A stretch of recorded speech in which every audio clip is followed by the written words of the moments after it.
আমার কথা হলো, যারা বাক স্বাধীনতার স্লোগান দিয়ে ইসলামকে বিকৃত করতে চান, প্রশাসনের হয়তো অনেকে আমাদেরকে বলবেন, বাংলাদেশ তো স্বাধীন ভূখণ্ড, গণতান্ত্রিক দেশ, এখানে যে যার মতবাদ প্রচার করতে পারবে, এটা সবার বাক স্বাধীনতা।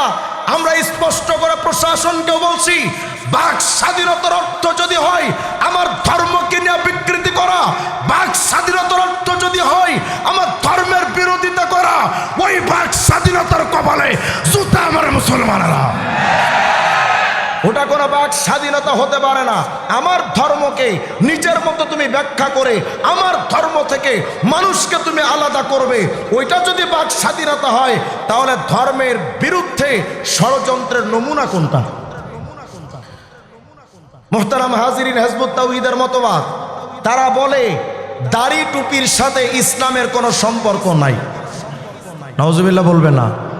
আমরাও ক্লিয়ার বলতে চাই, হিজবুত তাওহীদের সাথে ইসলামের কোনো সম্পর্ক নাই।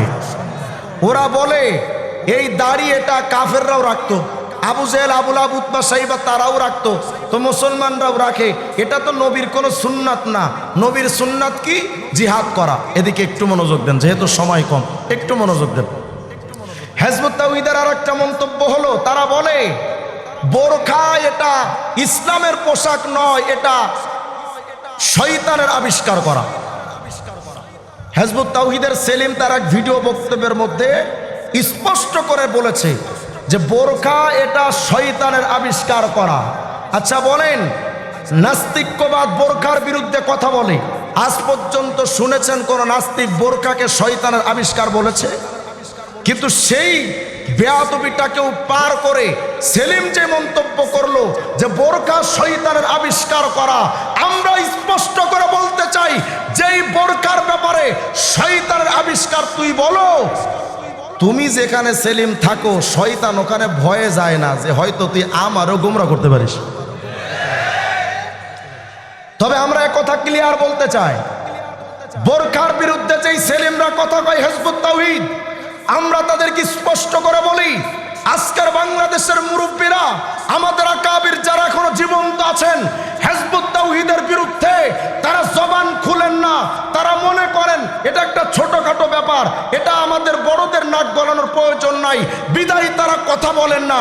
কিন্তু সেলিম মনে রেখো, মুরব্বীরা যদি একটা আওয়াজ একবার উঠাই, এমন আগুন চলবে, একটার উপরে চামড়া থাকবে না। আপনারা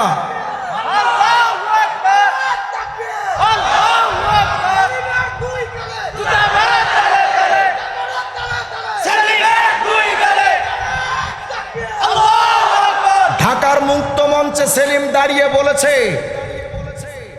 বাংলাদেশে আমাদের মোল্লাদের জায়গা হবে না। পাগলের সুখ মনে মনে। পাগল দেখবেন রাস্তায় শুধু হাসে, রেজিগান তুই হাসোস কে, এ আরো হাসবে, কারণ ওর সুখটাই মনে মনে, ও কি জন্য হাসো নিজেও জানে না। তো সেলিম যে এই কথাগুলো কেমনে কয়, ওরা যদি জিগান ও বলবে যে আমি নিজেও জানি না। আজকে আমরা তাদেরকে কাফের বললে, কিছু কিছু মানুষ আমাদেরকে বলে, কাদিয়ানীদেরকে যখন আমরা কাফের বলি, তখন আমাদেরকে কিছু মানুষ বলে যে কে কাফের কে কাফের না, এটা তো আল্লাহ বুঝবে, মোল্লারা বলার কে?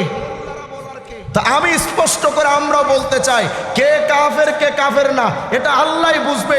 এই লজিক আর যুক্তিটা যদি ঠিক হয়, তো আমরা তাহলে এটাও যদি প্রশ্ন করি, বাংলাদেশে কে রাজাকার আর কে মুক্তিযোদ্ধা, এটাও আল্লাহ বুঝবে, আপনারা বলার কে? তখন হয়তো আপনারা বলবেন যে আপনি রাজাকারের পোলা, কসম আল্লাহর আমার বাপের ৭১ জন্ম হয় নাই। তবে আপনারা হয়তো বলবেন যে কেন আপনি এমন কথা বলেন। আমরা স্পষ্ট করে বলি, দেশের দরদি হওয়ার কারণে দেশ বিরোধী, স্বাধীনতা বিরোধী আন্দোলনে যদি কারো ভূমিকা থাকে, তাদেরকে যদি রাজাকার বলা যায়, ধর্মের প্রেমিক হিসেবে আমরাও বলছি, ইসলামের বিরুদ্ধে যারা বলবে তাদেরকে কাফের বলা যায়। ও মানে আপনারা বললে কুরু কুরু, হুজুর কইলে মাকরু।